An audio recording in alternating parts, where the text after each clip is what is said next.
Good afternoon, and welcome to yet another very, very riveting EMET webinar. All eyes have been focused on the atrocities in Iran, and indeed there are atrocities. We have gotten reports of 30 to 40,000 fatalities among the protesters, and President Trump has a wonderful um, display of force racing towards Iran. Some of them have already um, gotten there. But there are also other tragic events that are going on right now. I'm really concerned that much of the West, Western journalists, Western policymakers have overlooked the plight of the Syrian Kurds. Ever since Ahmad al-Sharaa, formerly known as Mahammed al-Julani, took over Syria in December of 2024 and became president in January of 2025. Many minorities have been abused, and most significantly, the Syrian Kurds. The Kurds, who span southeastern Turkey, northwestern Iran, northern Iraq, and northeastern Syria, have long had the expression, "We have no other friends but the mountains." Never was that more true than it is today. The Syrian Kurds are absolutely being mutilated, abused, killed. Women have been raped and mutilated, as well as children. We have with us today, Diliman Abdul Kardar, who really is an expert on this issue. He has started his own think tank, the American Friends of Kurdistan, AFK, which is an advocacy and educational organization to strengthen, protect, and promote U.S.-Kurdi relations. AFK also supports policies that advance the national security and prosperity of Americans, Kurds, and our other allies. Diliman comes from a great foreign policy background and a national security background. He once worked with us at EMET, and he is a true friend of EMET. And he invests his time on Capitol Hill educating lawmakers, policymakers, and staffers about the plight of the Kurds. Diliman received his master's in international peace and conflict resolution from the American University in Washington, D.C.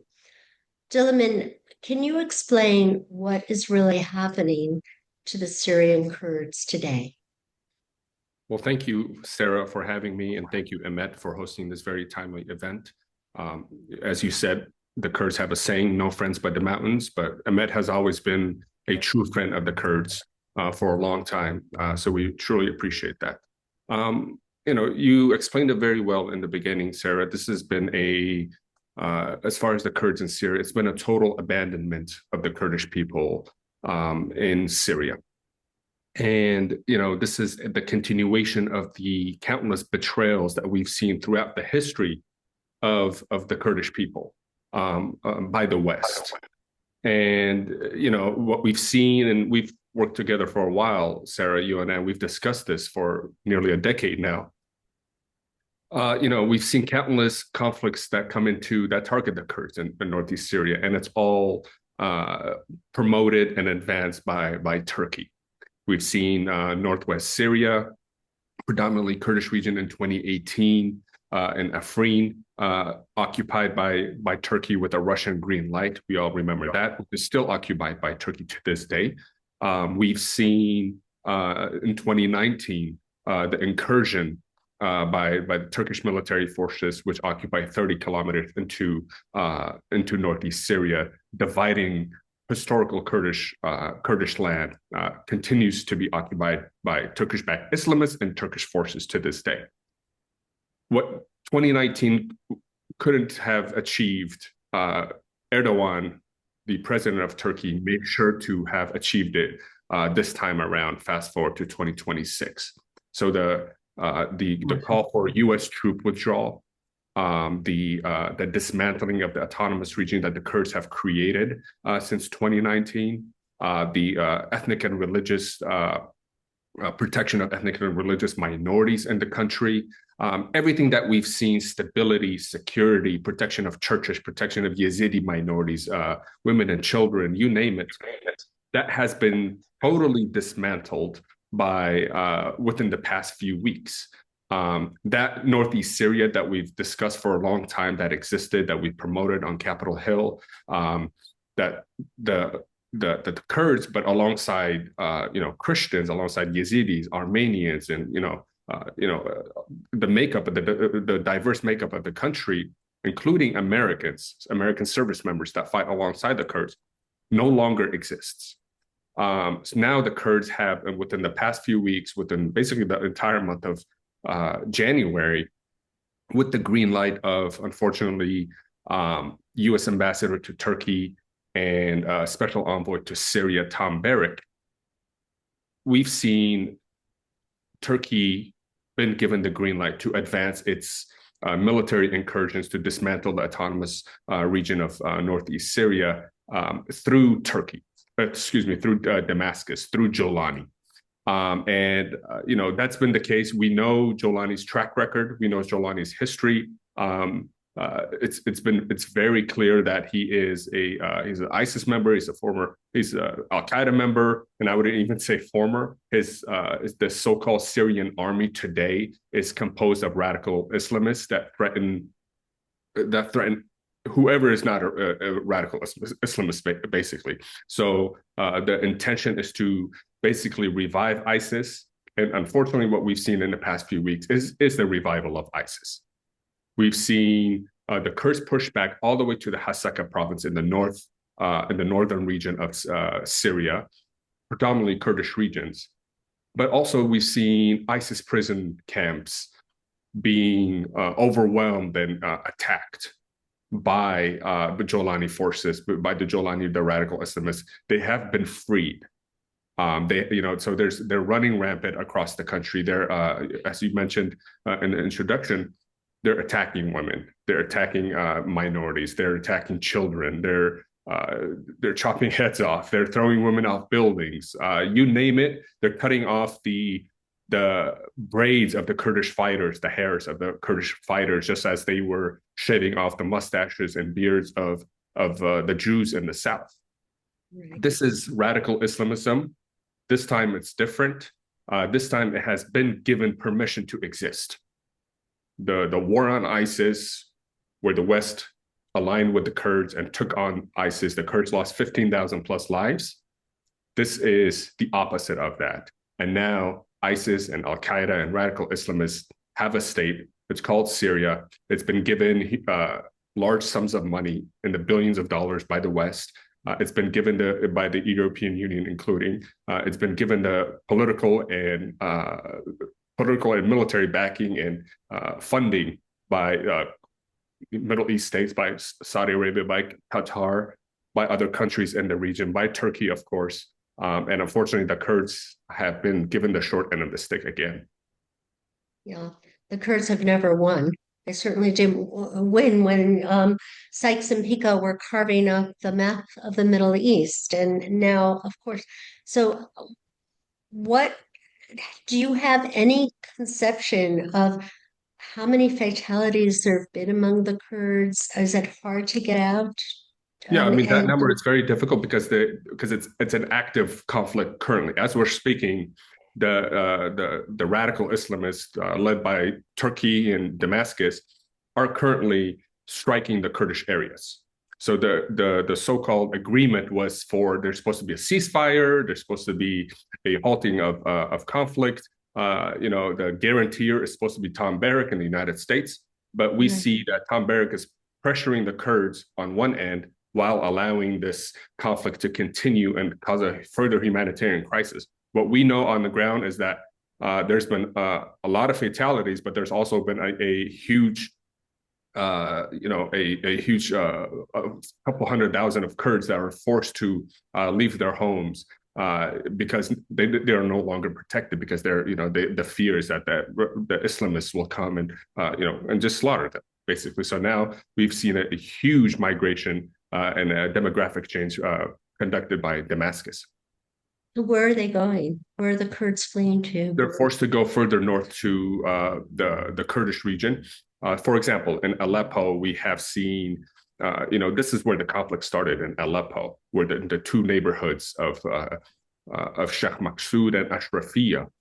And these two neighborhoods a few weeks back was the starting point of this larger conflict that we're seeing in northeast Syria, where the two neighborhoods, and we're not talking about two towns or, two villages, it was literally two neighborhoods. If you can think of two small American neighborhoods, were besieged by Al-Qaeda, by Turkey, by ISIS, literally surrounded. And a measly 300 police force, a security force that was left behind, were protecting that city for weeks. So, I mean, they were facing 40,000 plus Al-Qaeda radical Islamist Damascus forces for a whole week. They were able to fend them off, but unfortunately, due to the Western pressure, due to the pressure from Turkey, due to just the disadvantage and the lack of resources that the Kurds have, the Kurds were forced to open a humanitarian corridor and pull the forces out. What is going on in Special Envoy Tom Barak's mind? I don't quite understand this. Yeah, I mean, yeah, absolutely. I mean, that's a wonderful question. We'd all like to know the answer to that. A few things are for sure. This doesn't advance U.S. national security interests. Betraying our allies does not advance U.S. national security interests. So if that's the argument, that's not the case on the ground. That's not the reality on the ground. This betrays our partners, our reliable partners that have fought alongside U.S. service members. And we know this is, unfortunately, this continuous betrayal of the Kurd by the West, and specifically this time around by the United States, forces the Kurds to rethink who are our true friends. If we are putting on the front lines 15,000 of our Kurdish men and women on the line to defend the free world, to defend Europe, so ISIS is not in your cities. I mean, just a few months ago, we had a ISIS attack in New Orleans, if we remember, in the United States. What happens in Syria doesn't stay in Syria. The Kurds are pro-Western. The Kurds are pro-American. Unfortunately, everything that we've seen happen under Tom Barak is the clear, it's fulfilling the demands and it's fulfilling the national security of Turkey. It's fulfilling the goals of Turkey. It's not fulfilling the goals of the United States. Common sense says, if you don't trust, if you know for a fact that we had a $10 million bounty on Julani just a few months ago, and we don't trust him with ISIS detainees, and we have to transfer the ISIS detainees out of Syria and into Iraq, as CENTCOM publicly posted, we know that they're not reliable partners. So why would we betray our Kurdish partners? Yes, it makes absolutely no sense. I mean, yesterday was the International Holocaust Remembrance Day of the liberation of Auschwitz, and while Jews all over the world were signifying that, another genocide is going on. And this is the genocide of the Kurds, who have really gotten the ride of the stick.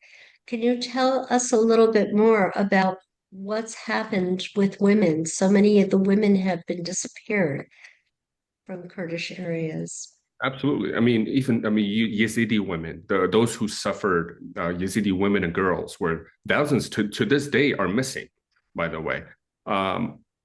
They continue to be missing. And it's these same radicals that Tom Barak is forcing for the Kurds to integrate with, that strong army the Kurds to be part of the government with as we speak. So there's many women that have been missing, those who were captured. Some, we've seen clips were thrown off buildings. Unfortunately, the way they're being treated, they're not abiding. We're not we know who they are. We know these. They don't follow international law. They don't follow the laws of war. The rules don't apply to them. We know that they have the green lights. We know that they're given permission to do this. This is not a secret. We knew they would do this. We warned that they would do this. We've seen women and children just being slaughtered. I mean, the clips are gruesome. It's just horrible. People, I don't blame people for not being able to watch them, but this is ISIS again 2.0. But this time, they're allowed to have that caliphate, and that caliphate is in Damascus with the permission of the West. Right.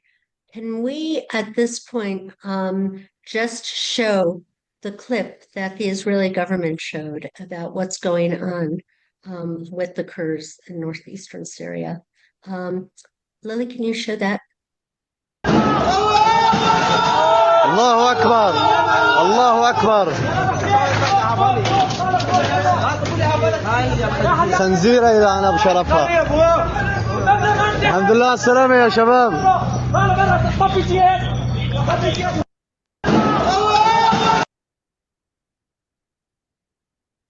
Gruesome. Women thrown from buildings. And I know that in the United Nations, there was a discussion about this. And what was the response in the UN? Well, the only country that stood up and defended the Kurds at the UN was Israel. Israel shed light on these gruesome human rights abuses and violations in these war crimes. But again, unfortunately, the Kurds have the short end of the stick, as you saw in that video. This is being allowed to happen, and it's being enforced. It's being enforced. Right. So, what would you suggest that American citizens who are aware of this do? Well, we have to pressure. Look, we know the president, what the United States president wants. President Trump wants to,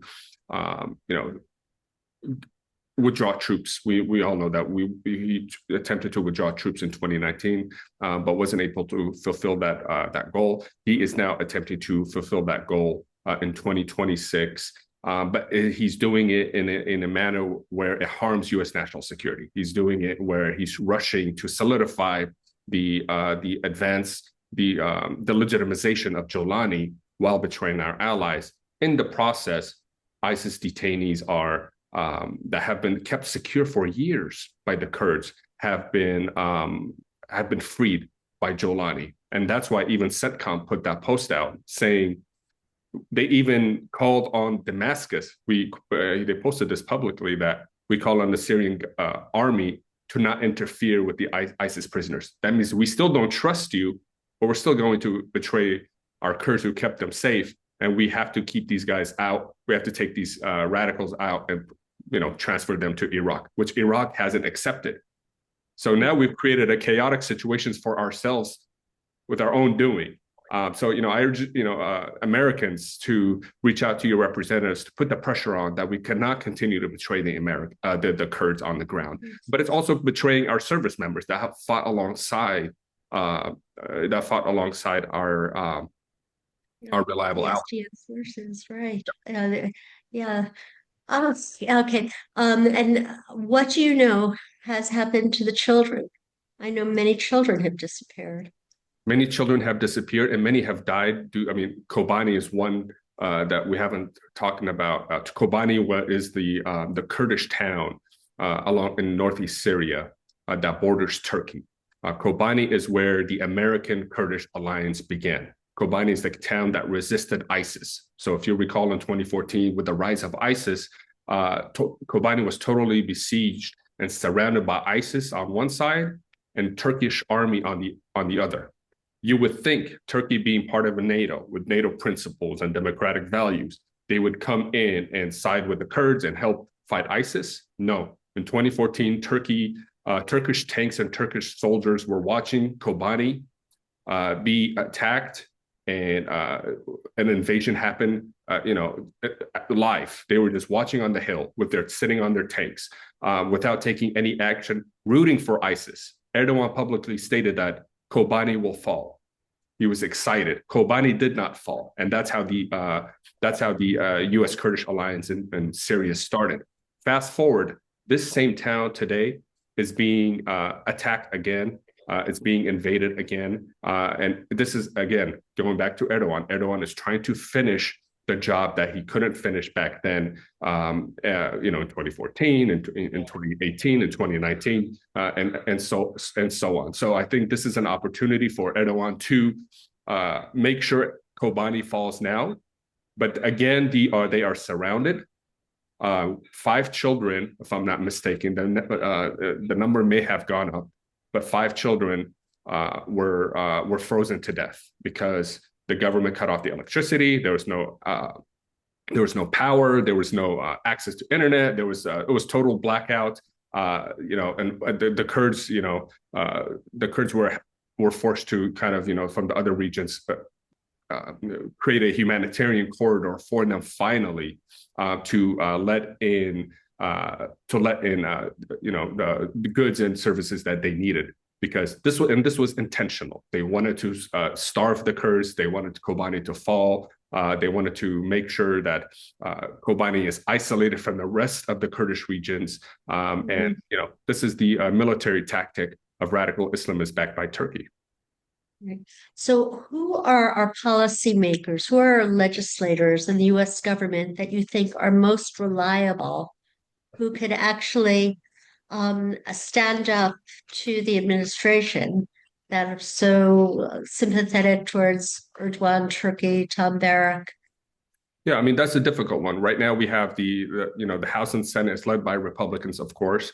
But unfortunately, the Syria file, many members of Congress don't want to step on the toes of the president. And we've seen the Syria file kind of be in the hands of Tom Barrack himself. And I wouldn't even say the State Department. I mean, the State Department has made very little comments and statements on it. So this tells us that, Tom Barrack is handling this and his team. And whatever that looks like. But, we've seen Senator Lindsey Graham has been very passionate about this issue. He's spoken nonstop on this issue, released statements on this issue on social media. He's mentioned that he's had a conversation with Secretary Rubio and President Trump on this issue, that protecting the Kurds, not betraying our allies in northeast Syria. And he's mentioned that he will introduce a legislation called the Save the Kurds Act. And hopefully that gains some momentum, bipartisan momentum on both sides of the aisle. But I think Senator Lindsey Graham is the go-to as of the moment, but we will see, because Syria is one of the many conflicts that's happening right now in Iran. But make no mistake, we haven't gone to this conversation yet, but the Kurds in Iran are also paying attention to how the Kurds in Syria are being treated. And if they're betrayed, the Kurds in Iran will find it difficult for them to advance and help remove the regime that we're seeing right now in Iran. Is there any corridor for the Kurds in northeastern Syria to get to Iraq? Is it safer for them in Iraq? I mean, so the Kurds in Iraq, the Kurdistan region, they do share a border with the Kurds in Iraq, with the Kurds in Syria. And they were able to transfer hundreds of semi-trucks of humanitarian aid that the Kurds collected themselves to help their brethren across the border. So that border is open. That's how they're able to transfer the aid. But as we speak, Sarah, the Damascus radical Islamists are trying to cut off that border as well. They're starting conflicts right now to kind of divide the Kurds and create a blockade between the two. So there's no connection. Again, this is Erdogan's goal of making sure that the Kurds have no degree of autonomy, that the Kurds have no degree of sharing of borders and cross-border interaction to prevent a future, say, down the road, whenever that may be, a Kurdish state. Right. Do you think that Erdogan is trying to carve an outpost of Syria for himself?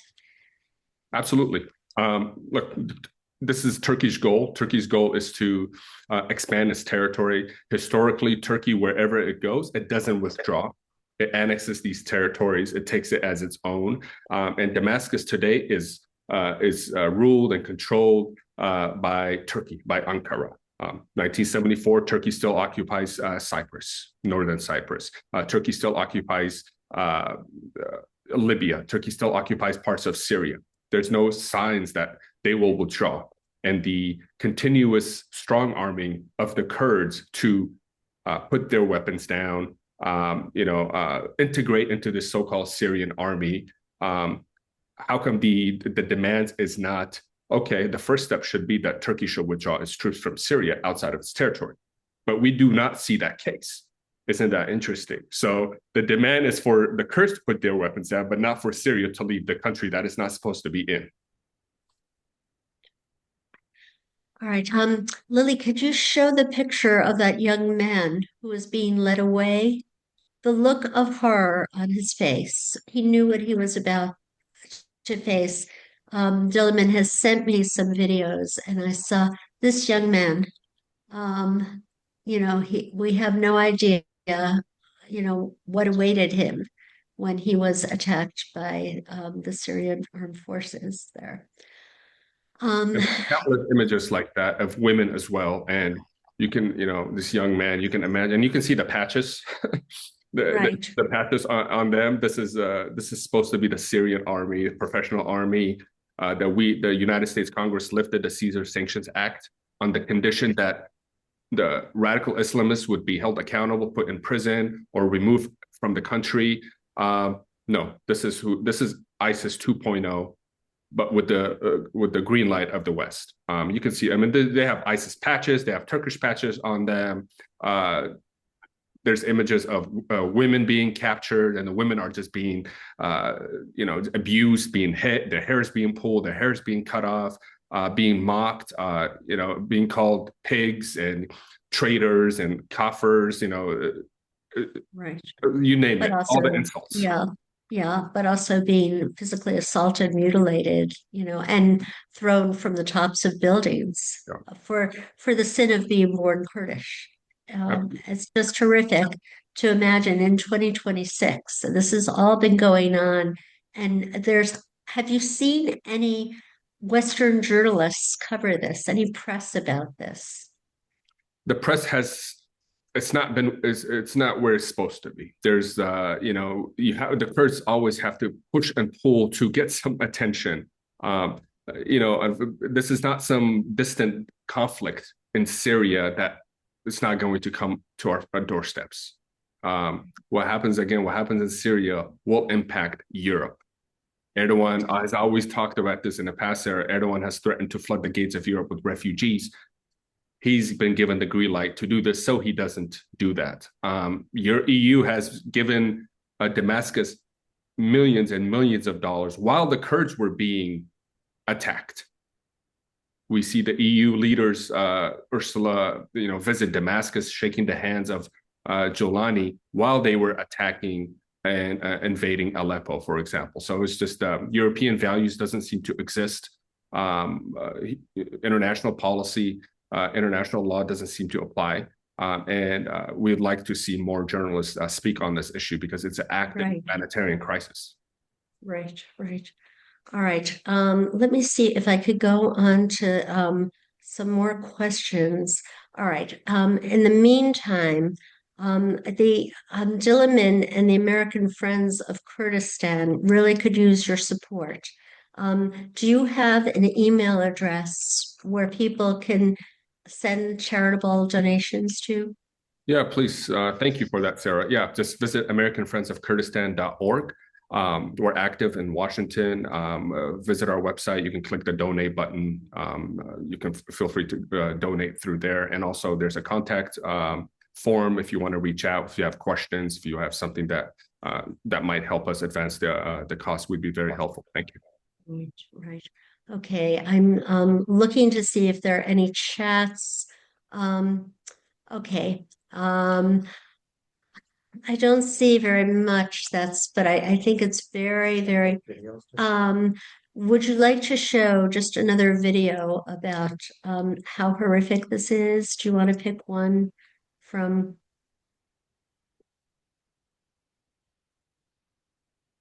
Human Rights, an independent organization, says It knows who the person, the abusive man, in this now viral video is.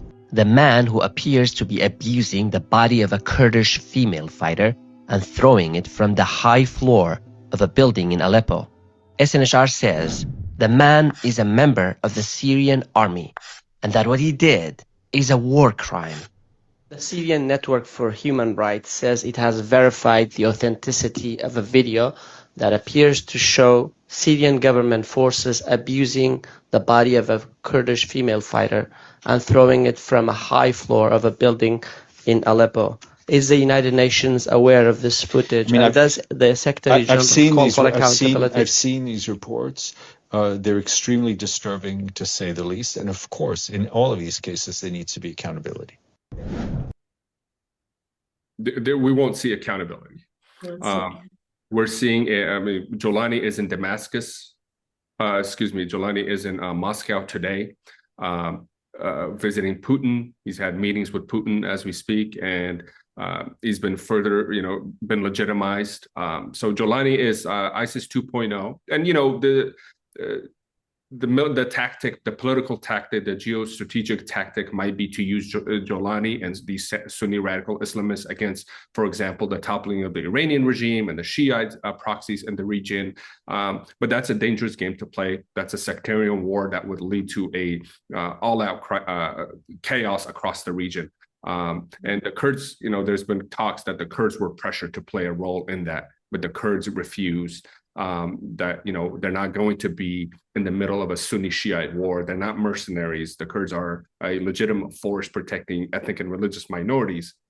They won't be used. And Sarah, if we could talk about the Kurds in Iran, this is important. We've seen action and the military buildup in the Middle East by the United States. We've seen as you mentioned, thousands of Iranians losing their lives by the mullahs in Iran, 30,000 plus the reports are. The Kurds in Iran are the most armed and organized force in the country. There's 14 million Kurds in Iran.